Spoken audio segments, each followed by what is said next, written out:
సత్యమణి గారు. ఏంటమ్మా మరి జగన్మోహన్ రెడ్డి గారు ఈ సభ పెట్టడం, BJP Telugu Desam party Janasena party పొత్తు పెట్టుకున్న తర్వాత జగన్మోహన్ రెడ్డి గారు మొదటి సభ కదా ఇది. దీంట్లో జగన్మోహన్ రెడ్డి గారు హామీలు ఏమైనా ఇవ్వబోతున్నారంటారు? ఇస్తారు హామీలు చెప్పినవన్నీ నెరవేర్చారు. ఇప్పుడు ఆయన చెప్పి మళ్ళీ ఇస్తారు. ఆయన గెలుస్తారు, గెలిపిస్తాము. ఎందుకని గెలవాలంటారు?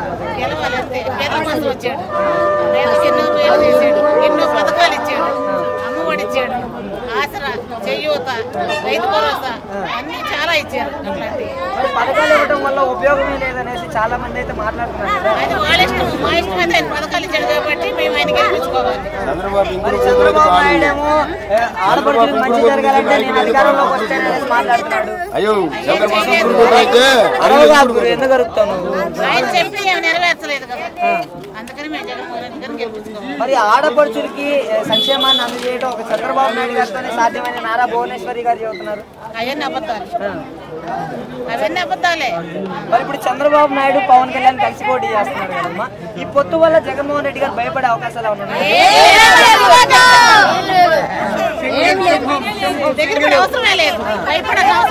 మరి పవన్ కళ్యాణ్ చూస్తేనేమో 4వ భార్య జగన్మోహన్ రెడ్డి అనేసి మాట్లాడుతున్నాడు.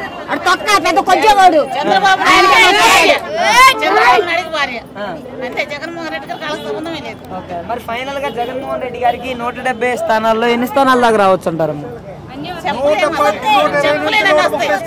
చెప్పలేనని వస్తాయి.